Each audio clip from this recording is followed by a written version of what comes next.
Olá e bem-vindas, bem-vindos a esta exploração. Hoje vamos mergulhar numa ideia que, bem, acho fascinante. Como é que a própria ideia de especialização está a mudar? Uhum. Nós costumávamos pensar nela como um caminho muito focado, não é? Quase uma linha reta, só que o mundo ficou bastante mais interligado e, pronto, complexo. Sim, sim, ficou. E que impacto é que isso tem na forma como o conhecimento, hum, se gela e se partilha? É uma ótima pergunta. Porque a especialização profunda continua a ser importante, claro que sim, mas aquela imagem do especialista isolado, fechado no seu cantinho, Sim, parece cada vez mais desajustada, não é? sim, Da realidade em que vivemos, que é toda ela interligada. certo.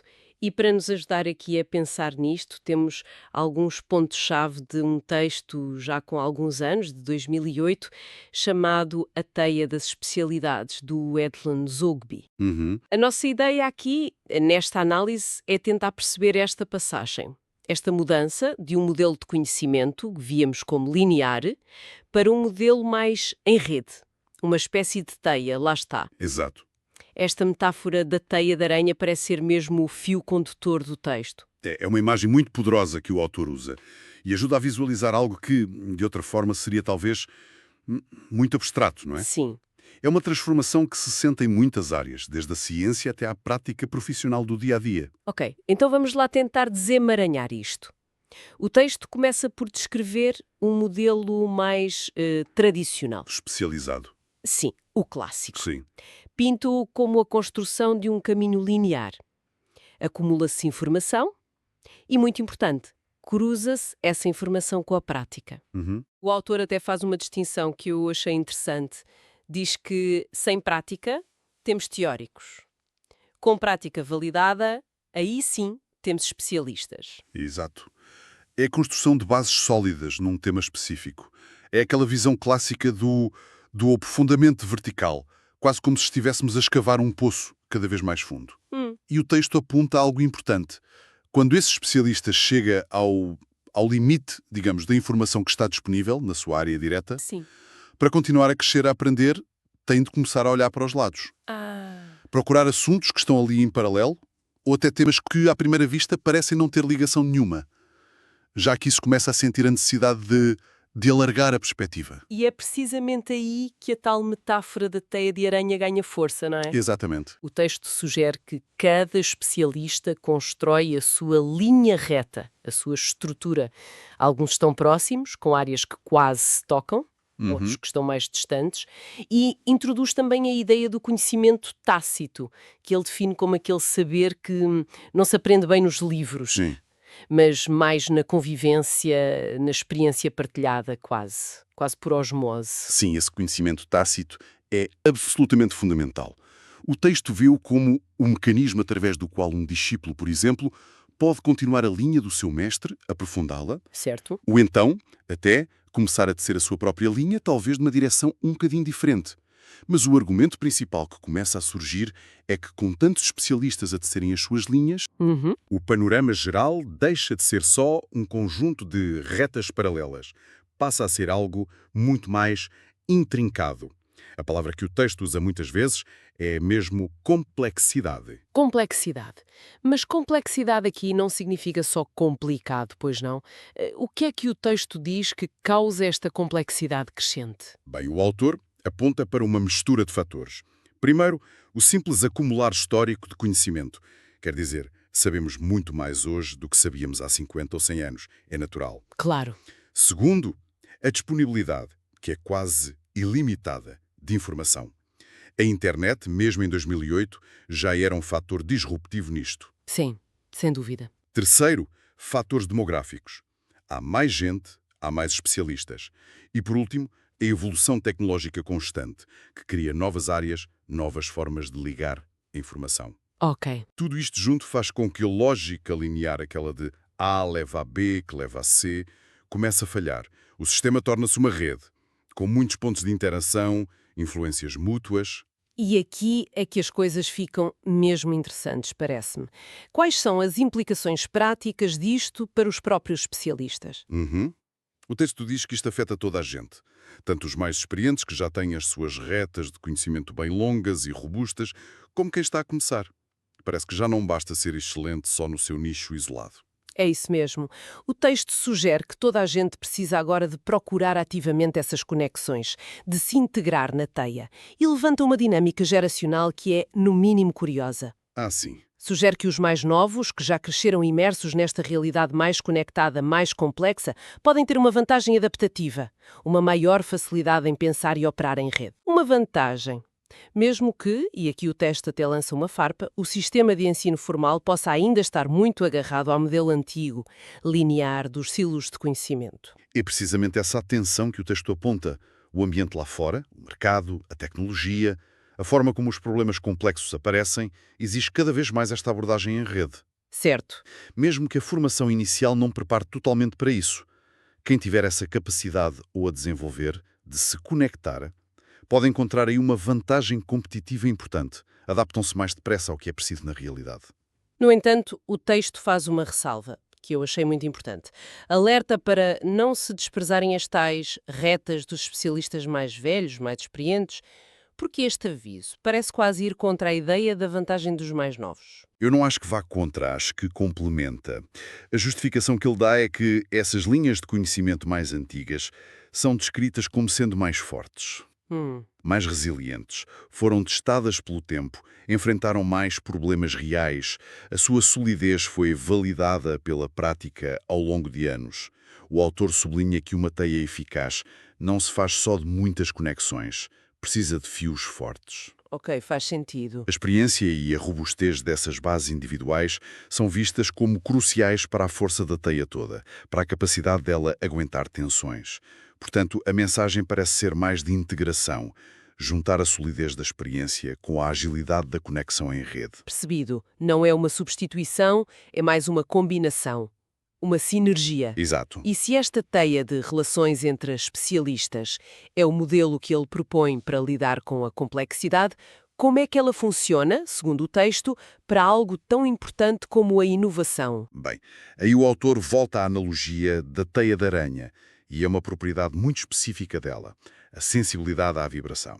Ah, sim. Um toque mínimo, num ponto qualquer, propaga-se muito depressa por toda a estrutura. De forma análoga, numa rede de especialistas que esteja bem conectada, uma nova descoberta, uma solução inovadora encontrada por um membro ou até um problema identificado, não fica ali parado. A informação e a experiência relevante espalham-se rapidamente pelos fios da rede. Portanto, a rede funciona como um acelerador. A informação e o conhecimento circulam muito mais depressa do que em modelos onde cada um está mais isolado no seu canto. Precisamente. O argumento é que todos os membros que estão ligados beneficiam quase em tempo real dessa nova informação, dessa nova experiência, e isto cria um ciclo virtuoso. Como assim? Por consequência, multiplica as hipóteses de aparecerem combinações inesperadas, novas abordagens, que é, no fundo, a matéria-prima da inovação. Certo. A conexão potencia o conhecimento individual e transforma-o em algo maior. A grande lição aqui é que a conexão não acelera só a informação, acelera a própria capacidade de inovar do grupo. Muito interessante.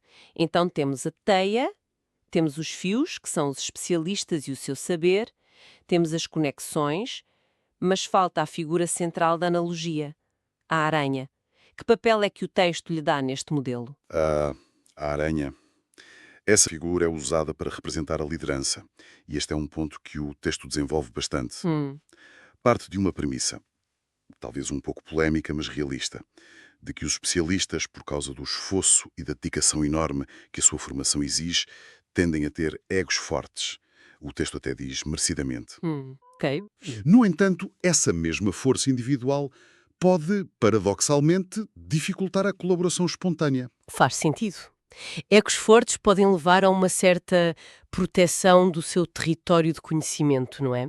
Talvez até à competição em vez de cooperação. É exatamente esse o risco que o texto identifica e, por isso, defende que é preciso uma liderança ativa, a tal aranha que funciona como um maestro desta orquestra de especialistas. Um maestro? Sim, alguém que não só ajuda a criar as ligações certas, mas que também Gira as dinâmicas entre as pessoas, facilita a comunicação, ajuda a resolver tensões ou conflitos que possam surgir e que assegure que a teia se mantém unida e produtiva. Então, a liderança aqui não é vista tanto como um comando hierárquico tradicional, mas mais como um facilitador, um curador da rede. Essencial para que o potencial do grupo se realize sem abafar a força individual de cada um. Acho que essa é uma ótima síntese da perspectiva do texto. Descreve uma liderança competente como sendo aquela que consegue desenhar a rede de forma estratégica, que tem sensibilidade para gerir os ruídos, resistências à mudança, sobrecarga de informação, desmotivação, Uhum. que é criteriosa a escolher quem faz parte da rede, que define objetivos claros e que toda a gente partilha, e, muito importante, que consegue mostrar o valor acrescentado para o grupo e para cada um de pertencer e contribuir para essa teia. É um papel ativo de manutenção, de orientação, de dinamização constante. Perante isto tudo, qual é a conclusão geral a que o texto chega? Parece ser bastante assertivo quanto à validade deste modelo de teia. Sim, a conclusão é bastante assertiva, de facto.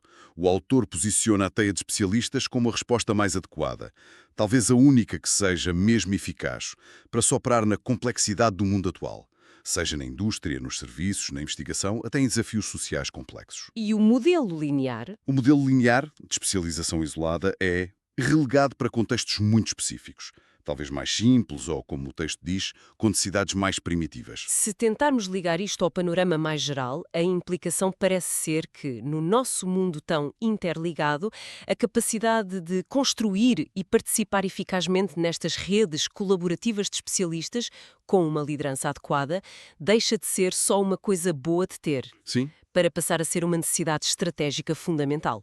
que complementa a profundidade técnica. Não basta ser um perito, é preciso ser um perito conectado e capaz de contribuir para além da sua linha individual. E o texto termina com um aviso que soa quase como uma escolha binária muito forte. É verdade, deixa uma mensagem final muito clara. A teia sem a aranha, ou seja, a rede de especialistas sem uma liderança eficaz que a organize e dinamize, é descrita como sendo, na melhor das hipóteses, inútil. Inútil. Sim. E na pior, pode degenerar num campo de batalha sem sentido, onde os egos entram em choque e o potencial todo se perde em atrito. Mas a outra face da moeda é igualmente forte, não é? É assim, porque em contraste, quando essa liderança-aranha está presente e atua de forma competente, a teia é descrita como uma ferramenta espetacular de resultados acima da média. A liderança surge aqui não como um detalhe, mas como o fator crítico que permite desbloquear e concretizar o enorme potencial que existe numa rede de conhecimento especializado. Resumindo então a ideia central desta nossa análise da teia das especialidades, a profundidade do saber especializado, embora continue a ser indispensável, já não chega por si só num mundo interdependente. A verdadeira capacidade de resposta, de adaptação, de inovação, parece residir na habilidade de tecer esses conhecimentos individuais numa rede colaborativa, numa teia que funcione. Exatamente. E essa teia, para cumprir o que promete e não se tornar só um emaranhado que não funciona, precisa da figura da aranha. Uma liderança com a visão e a capacidade de orquestrar as conexões, gerir as dinâmicas e potenciar o valor que surge das interseções do conhecimento. Isto deixa-nos com uma questão interessante para refletir, que talvez vá um bocadinho além do foco principal do texto, não sei. Sim? Qual? Bem, o texto sublinha muito a importância da liderança, da aranha, para a teia funcionar. Mas podemos perguntar, num cenário em que a própria liderança também enfrenta desafios enormes de complexidade e precisa de se adaptar constantemente, É verdade. como é que os próprios fios da teia, os especialistas, podem desenvolver ativamente a sua capacidade de se ligarem e colaborarem de forma mais autónoma e eficaz? É uma excelente questão. Como é que eles, enquanto grupo, podem fortalecer a resiliência e a inteligência da rede, tornando-a talvez menos dependente de uma liderança centralizada, ou até apoiando essa liderança no seu próprio processo de adaptação a esta realidade em rede? Sim, há uma reflexão sobre a própria agência e responsabilidade dos membros da teia. Como é que os próprios fios podem contribuir para a força e a inteligência da teia como um todo. Mesmo que a aranha esteja por vezes menos presente, ou também ela, a aprender a navegar nesta complexidade. Fica a questão no ar.